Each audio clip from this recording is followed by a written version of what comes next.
Okay, now suppose we want to find a rational number between two rational numbers, say 1 and 2. So we are looking for a rational number between 1 and 2. So a rational number here. So 1 can be written as 1 by 1, it is a rational number. 2 can be written as 2 by 1. So we want a rational number between 1 by 1 and 2 by 1. So the first step is we change the given rational numbers into suitable equivalent rational numbers.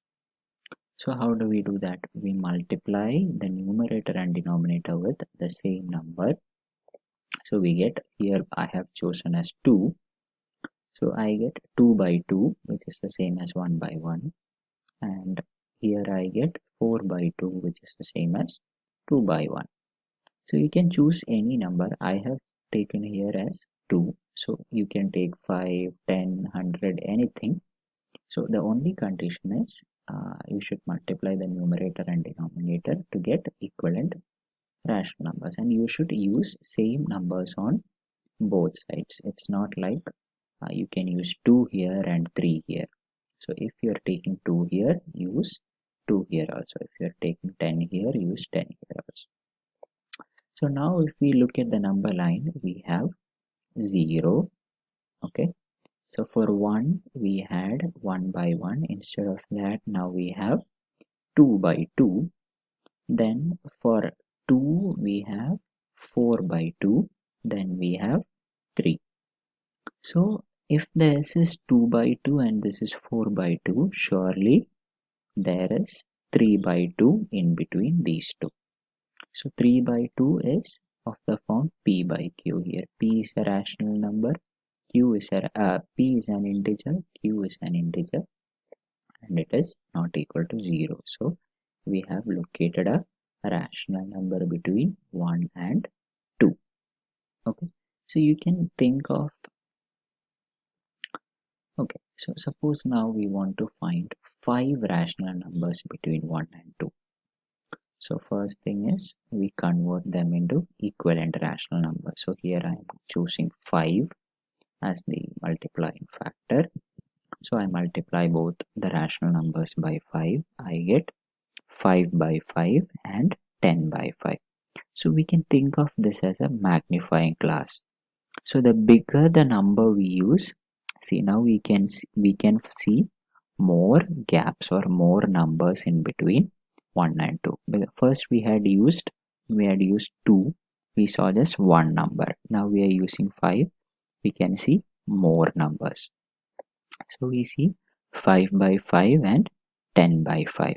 So in between these two will be 6 by 5, 7 by 5, 8 by 5. So we get 4 rational numbers between 1 and 2. But we need 5 rational numbers. So which means we'll have to use a bigger magnifying glass. Okay, so we can convert the numbers to a bigger equivalent fraction. So then now I am choosing 10. So you can choose any number you like. So the bigger the number, the more numbers you can find in between. So if you are using 100, you will get more. If you are using 1000, you will get more than when you used 100. So the bigger the number you're using to multiply, the more numbers you will find in between these two numbers. Okay, now I'm multiplying with 10.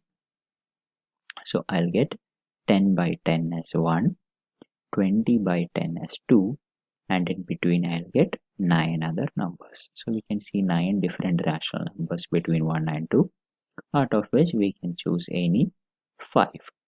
So if we increase the equivalent fractions, if we make them bigger by multiplying them with a bigger number like 100 or 1000. So if we take 1000 by 1000 and 2000 by 1000, we can find 999 rational numbers in between them. Okay, so we can get lots and lots of rational numbers by increasing the equivalent fraction, by making them a bigger fraction. So we can get lots and lots of rational numbers between any two rational numbers. So we can think of this as increasing the size of the lens. So if you increase the size of the lens, we can see even smaller and even the smallest numbers. Okay, so in other words, there are infinitely many rational numbers between any two given rational numbers. So if you take two rational numbers 1 and 2, you can find infinitely many rational numbers in between. So even if you take between these two, if we can use a bigger number, we can find one in between them. Then you take that if you take another bigger number, there is one in between them. So there are infinitely many rational numbers between any two rational numbers. Okay, thank you. Please do the exercises 1.1 and the examples in section 1.1. Thank you.